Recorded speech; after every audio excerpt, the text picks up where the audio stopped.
Bonjour à tous, bienvenue à Bruxelles sur la plus belle place du monde, la Grand Place évidemment, pour notre nouveau studio PS. Pour commencer l'émission, je vous propose de vous rendre à La Louvière. Nous avons rendez-vous avec Françoise Guillot. La Louvière a organisé une marche en soutien à l'ASBL Think Pink, une ASBL qui soutient les victimes du cancer du sein. Studio PS, ça commence maintenant.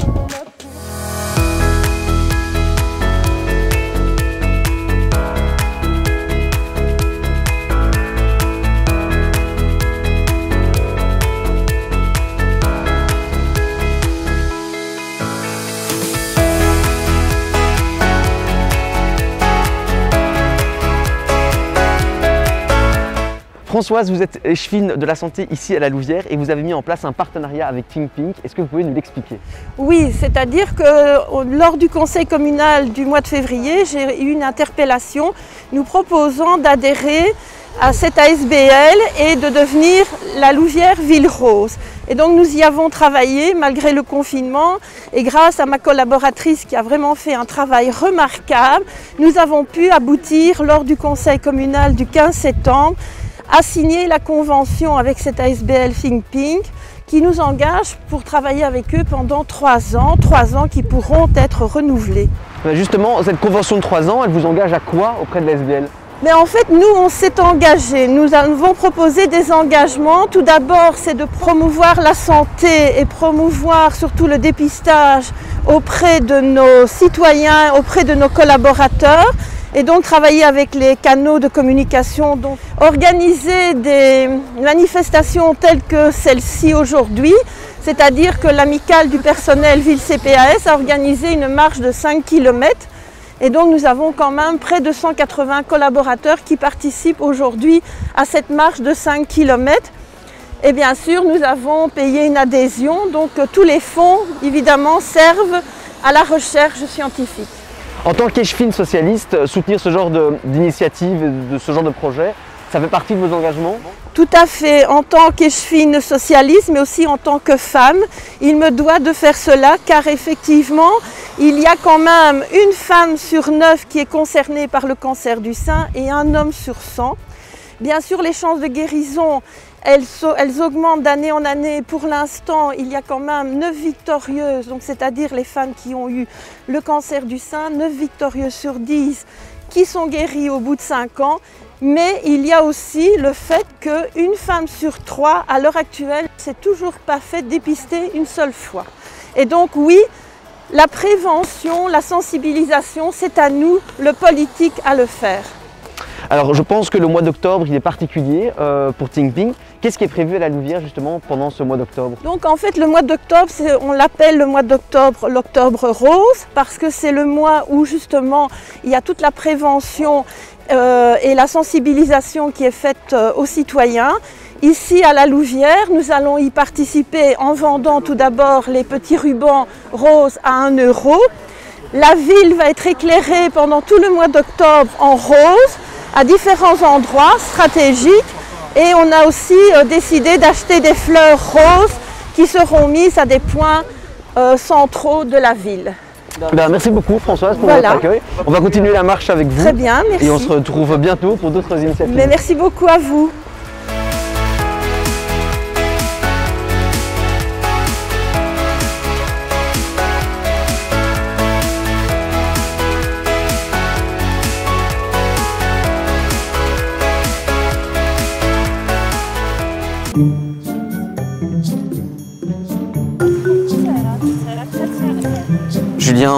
Julien, j'ai faim. Oh Julien, j'ai tellement faim. Qu'est-ce qu'on pourrait manger? T'as pas 5 €? Merci Julien. S'il vous plaît. Merci.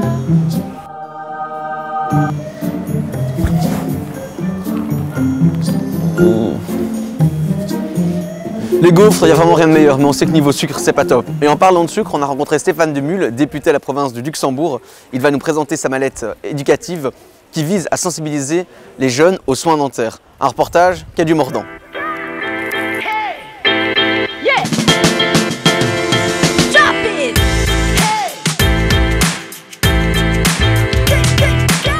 Voilà comme je vous le disais, nous sommes à l'Athénée Royal de Marche-en-Famenne et nous allons rencontrer Stéphane Demule. Bonjour Stéphane. Bonjour Jean. Vous avez une valise pédagogique à nous présenter. On monte? Tout à fait, voici la fameuse valise et on peut aller dans l'école. Parfait.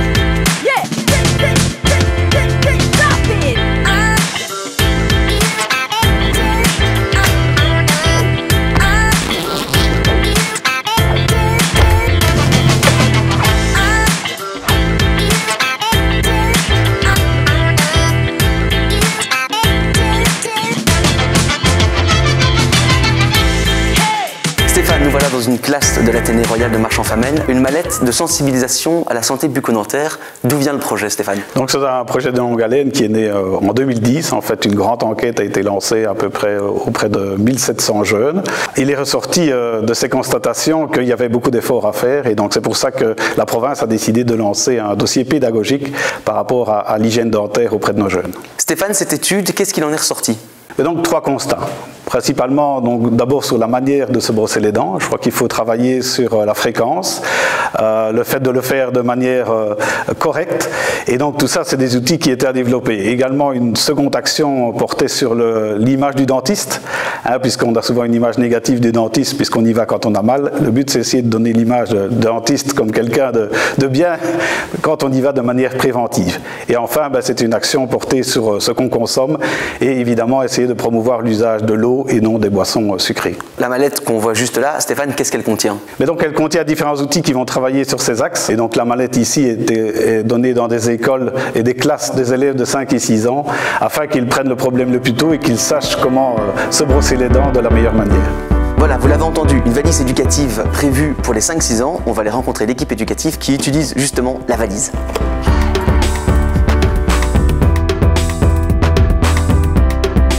Bon, ça c'est le bureau de la directrice, on va voir si elle a du temps pour nous. Oui. Bonjour Jennifer. Bonjour. Jennifer, vous êtes la directrice de l'école et vous utilisez la mallette. Oui, c'est bien ça. Donc nous l'utilisons plus particulièrement dans la classe de première et de deuxième primaire. On va voir? On y va.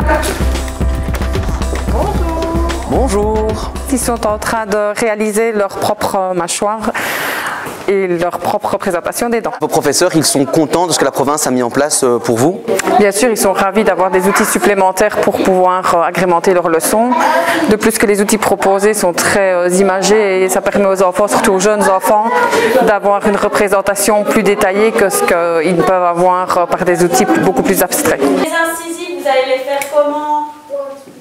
Coupantes, d'accord, pointues, les canines. Pauline, vous êtes professeure ici dans la classe et vous utilisez la valise. On voit que les enfants s'amusent à manipuler. C'est vachement intéressant pour eux.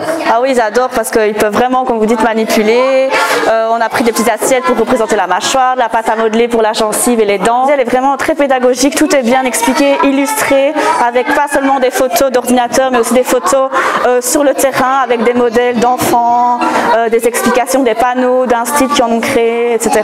Oui, c'est vraiment bien fait. J'ai essayé de faire une dent moi aussi. C'est quoi ça, Jean? Je crois que c'est une incisive, mais je suis pas persuadé de ma forme. Ça c'est quoi? Ça c'est des molaires. Et ça? Canine. T'es un dentiste toi, non? Être présentateur télé, tu voudrais pas? On va essayer.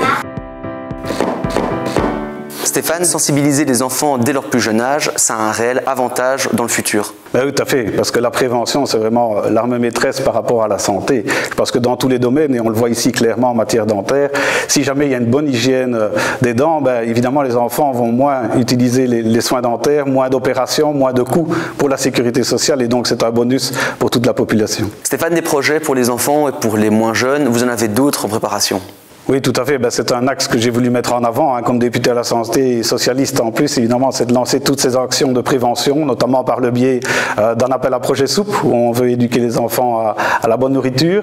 Également, une explication par rapport aux microbes et aux virus d'actualité.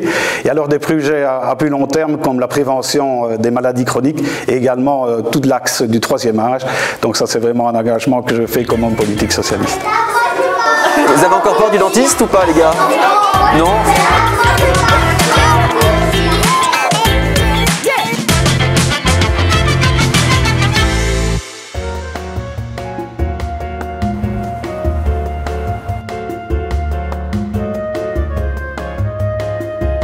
Bon baiser de Bruxelles. Pour le dernier sujet de l'émission, je vous propose de revenir à Bruxelles, à Saint-Gilles, pour rencontrer Jean Spinette. Il est à l'initiative de Parcours d'artistes. C'est une interview que nous avons enregistrée il y a quelques jours. Bonjour Jean Spinette. Bonjour. Alors vous nous avez donné rendez-vous à la base au Café de l'Union. Malheureusement, il y avait beaucoup de monde. C'est souvent le cas, je pense, au Café de l'Union. Donc on est venu ici à la Maison du PS de Saint-Gilles. Vous êtes à l'initiative d'un projet culturel. Est-ce que vous savez nous en parler? L'initiative, c'est une initiative collective. Donc c'est vrai que Parcours d'artistes, maintenant à Saint-Gilles, ça a plus de 30 ans. C'est devenu une tradition ancrée. Moi, ça fait à peu près, presque une vingtaine d'années que je m'en occupe. C'est une biennale. Je ne sais pas si on dit bisannuelle ou biennale. Et donc, en fait, c'est vrai qu'on est assez envié de ce point de vue-là et on a quelque part créé un modèle. Alors, c'est vrai que comme échevin de l'enseignement, mais la relation à la culture de nos concitoyens est une chose importante et aux plus jeunes d'entre eux. Et c'est vrai que Parcours d'artistes est, à nos yeux, un outil de médiation culturelle intéressant. En fait, dans une commune comme la nôtre, Saint-Gilles, il y a une tradition culturelle et artistique avec de très nombreux artistes depuis toujours. Et si on doit entretenir en tant que municipaliste une relation avec ces artistes, comment les mettre en valeur? Et c'est vrai que pour nous, Parcours d'artistes est un bon outil à ce titre. On les met pendant, ici, 2 week-ends à l'honneur et où on a l'occasion de se balader dans notre commune et de rencontrer ces artistes chez eux, dans leur lieu de vie, dans leur lieu de création. Bien justement, ces artistes, comment vous les sélectionnez? Est-ce que vous couvrez toutes les disciplines d'art? On couvre à peu près toutes les disciplines. C'est vrai que ça va des arts plastiques classiques, la sculpture, la peinture, le dessin, mais aujourd'hui on est dans des logiques beaucoup plus pluridisciplinaires. C'est vrai que la photographie a pris une grande place, mais aussi les arts digitaux. Et donc on a des plasticiens un peu de tous les horizons. Et l'idée, c'est qu'il n'y ait pas cette sélection. Ça étonne parfois dans le secteur des arts plastiques, qui préfèrent des démarches avec un commissariat, une sélection. Ici, en fait, c'est une balade où les gens, avec le catalogue et avec la description, font leur choix et pérégrinent au sein de notre commune en suivant le gré de l'inspiration des coteaux de Saint-Gilles. Et effectivement, pour certains connaisseurs, c'est une occasion de faire des découvertes, de découvrir de jeunes artistes qui ne sont pas encore exposés dans des galeries. Et ça sert un peu de piste de lancement. Et à l'heure où on songe à la condition difficile des artistes en cette période de Covid, c'est aussi un élément important, c'est d'offrir la possibilité à des artistes d'échanger directement avec leur public, pourquoi pas vendre leurs œuvres, et d'ailleurs un certain nombre d'entre eux vivent de cette vente. Justement, on parlait du Covid. Est-ce qu'il a fallu repenser cet événement? Est-ce que l'événement a failli être annulé peut-être? Ça a failli se faire, effectivement, ça a failli s'annuler, c'est de l'obstination. On a vraiment eu un long débat et c'était un plaidoyer pour nous de reporter du mois de mai à ici maintenant fin septembre, début octobre, pour se donner la chance de créer cette rencontre entre les artistes et le public. Les artistes ont crié aussi leur besoin qu'on réouvre les lieux de culture et qu'on recrée le débat, mais par contre on s'est attelé à respecter toutes les mesures barrières et donc c'est vrai que le parcours d'artiste, d'habitude, on a un badge Parcours d'artiste. Cette année, c'est un masque avec la tâche habituelle. C'est vrai que la carte et le principe sont les mêmes. On a demandé à chaque artiste de s'engager à respecter tous les gestes barrières, à mettre du gel, à aérer les locaux, à limiter le nombre de personnes qui rentrent. Donc on aura peut-être un peu plus de fil. En tant qu'homme socialiste, ce genre d'initiative, ça fait partie de vos engagements? C'est un vrai outil de médiation culturelle d'abord. C'est vrai que pour rencontrer les plasticiens, pour ceux qui ne sont pas coutumiers des galeries d'art, j'avoue que ça crée une rencontre intime avec l'artiste. On est vraiment dans une rencontre plus privilégiée. L'artiste vous accueille dans son lieu de vie ou son lieu de création. Vous avez un échange plus intime avec lui que dans un lieu officiel, un musée ou une galerie, et vous échangez. Mais comme je le disais, effectivement, cette période Covid, renoncer à l'organisation de parcours alors que de nombreux plasticiens n'ont plus pu vendre, voir, rencontrer, bouger et vivre de leur pratique, c'était pour nous un geste important de maintenir Parcours d'artistes en cette année. Cette année, parmi tous les artistes, est-ce qu'il y en a un qui vous plaît particulièrement? Je pense que c'est marrant parce que je regardais encore, je vois plein de coups de cœur. On a des gens qu'on connaît depuis longtemps. Il y en a d'ailleurs qui ont encore dû renoncer à exposer parce que, par exemple, c'est vrai qu'il y a Jacques, que j'aime beaucoup, qui dans la résidence-service de la Maison de Repos, qui est un plasticien de talent avec Roger Bogarts. Ces 2 seniors, ils ont dû renoncer pour des raisons de santé évidentes et du risque que ça causait pour eux. Mais Roger est un excellent plasticien, il fait du travail magnifique. Et Jacques fait des montages en carton. Ces 2-là, c'est un coup de cœur, ils ont renoncé. Donc comme ça, je ne me mouille pas par rapport aux autres participants. Mais l'idée, c'est qu'on fasse son propre choix. et qu'on aille peut-être de manière curieuse faire des rencontres. Et puis parfois on tombe en extase devant une qualité de travail exceptionnelle. Nos galeries sont ouvertes aussi pendant Parcours d'artistes. On a un certain nombre de galeries, il y a une nuit des galeries qui est organisée pour qu'il y ait place aussi à ce lien avec les professionnels, parce que notre but, c'est qu'il y ait des amateurs avertis, des professionnels, et pourquoi pas des grands professionnels des arts plastiques, qui viennent se balader dans Parcours et qui fassent de belles découvertes. Bon, en tout cas, je sais où je vous trouverai ce week-end. Merci beaucoup d'avoir pris le temps de répondre à nos questions et on vous donne rendez-vous bien ce week-end sur Parcours d'artistes. Et voilà, Studio PS, c'est déjà fini. Ne vous inquiétez pas, on revient très bientôt pour vous présenter de nouvelles initiatives socialistes. Merci de nous avoir suivis. Je vous rappelle que nos émissions sont à revoir sur la page YouTube du Parti Socialiste. On se retrouve dans quelques semaines pour un nouveau Studio PS. À la prochaine, bye.